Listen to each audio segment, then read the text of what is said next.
Hello students, मैं Nivedita Daripa, PGT physics, GM+2 high school Ramgarh जिले के अंतर्गत लॉकडाउन ई पाठशाला रामगढ़ में आप सभी का स्वागत करती हूँ। आज मैं क्लास 12 साइंस के फिजिक्स का जो पहला यूनिट है इलेक्ट्रोस्टैटिक्स, उस पर कुछ न्यूमेरिकल आपके साथ डिस्कस करूंगी। न्यूमेरिकल आपके बोर्ड एग्जाम और कॉम्पिटिटिव एग्जाम दोनों के लिए इम्पोर्टेंट होते हैं। तो चलिए आज आपका पहला यूनिट है इलेक्ट्रोस्टैटिक्स का जो बिगनिंग के टॉपिक्स है, जैसे कि पहला जो न्यूमेरिकल है हमारा वो बेस्ड है कूलम्स लॉ इन इलेक्ट्रोस्टैटिक्स पर। ठीक है, तो आइए जो न्यूमेरिकल है, 2 fixed point charges plus 4e and plus e units are separated by distance a. Where should the third point charge is to be placed for it to be in equilibrium? क्या जो question दिया हुआ है कि 2 point charges है plus 4e और plus e, दो charges point charges वो सेपरेटेड है जो कि डिस्टेंस a की दूरी पर है। अब जो थर्ड पॉइंट चार्ज कोई है उसको किस जगह पे हम लोग प्लेस करें कि वो इक्विलिब्रियम में रहे। ठीक है, इक्विलिब्रियम मतलब कि वो थर्ड पॉइंट चार्ज है उस पर नेट फोर्स जो होगा दैट विल बी 0। ठीक है, तो जो फिजिक्स में बच्चों जब भी हम कोई न्यूमेरिकल सॉल्व करते हैं, सबसे पहले आप अगर उसमें कोई डायग्राम ड्रॉ कर सके तो जरूर उसका फिगर बना लीजिए, क्योंकि फिगर बनाने से क्या होता है, उस प्रॉब्लम का जो एक विजुअल इंटरप्रिटेशन आपके दिमाग में सेट हो जाता है और आसानी से आप प्रॉब्लम को मतलब समझ लेते हैं।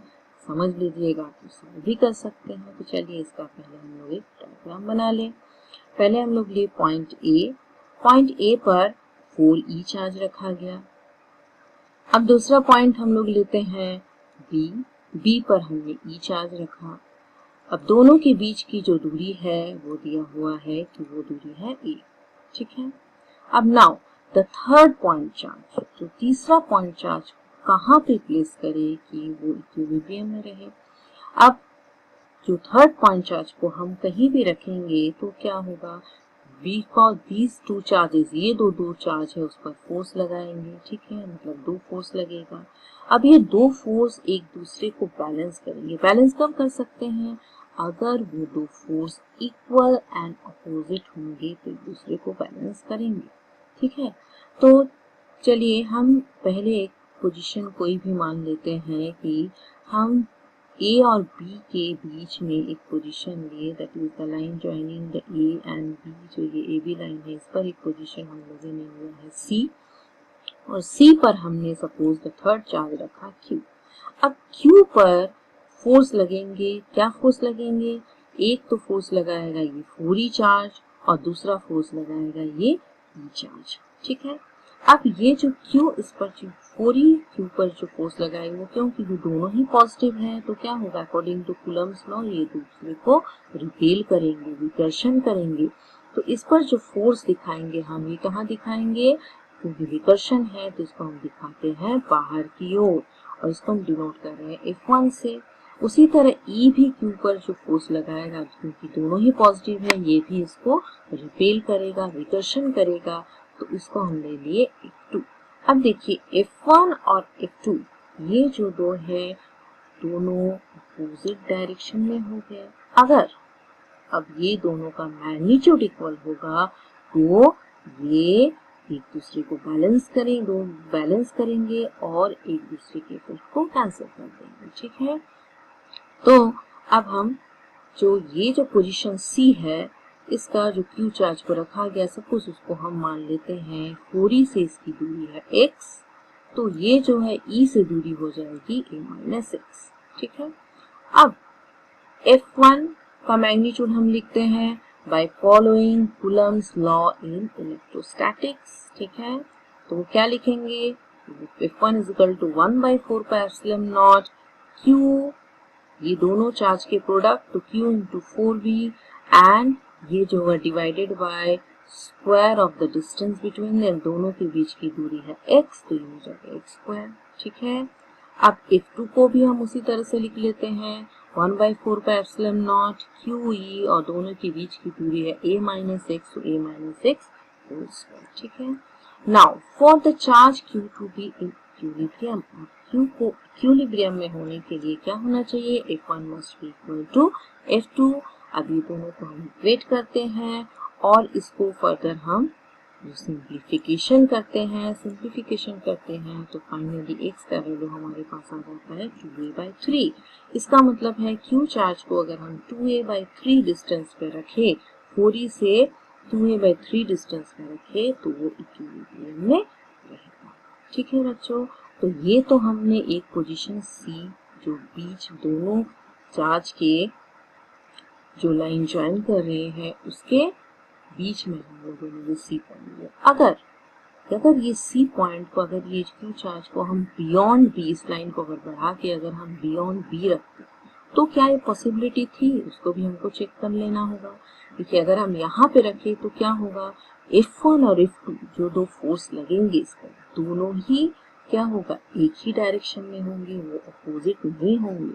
तो यहाँ पे नेट फोर्स 0 होना पॉसिबल नहीं है। सिमिलरली अगर हम A के बियॉन्ड इधर लेते हैं पोजीशन, तो भी वो पॉसिबल नहीं होगा। ठीक है, तो हमको पॉइंट इसमें बीच में ही लेना होगा। ठीक, और एक बात आती है, जैसे कि हमने यहाँ Q लिया है, अगर इसको हम मैग्नीट्यूड को -Q लेके भी करते तो देखिए तो भी ये पॉसिबल था या नहीं। अगर -Q लेते तो क्या होता, देखिए सिर्फ डायरेक्शन दोनों फोर्स का चेंज हो जाता, but still they are in opposite direction, तो उस केस में भी ये पॉसिबल था।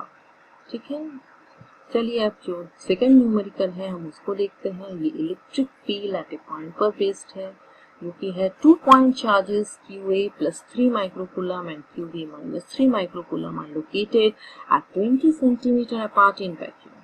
What is the electric field at the midpoint O of the line AB joining the two charges?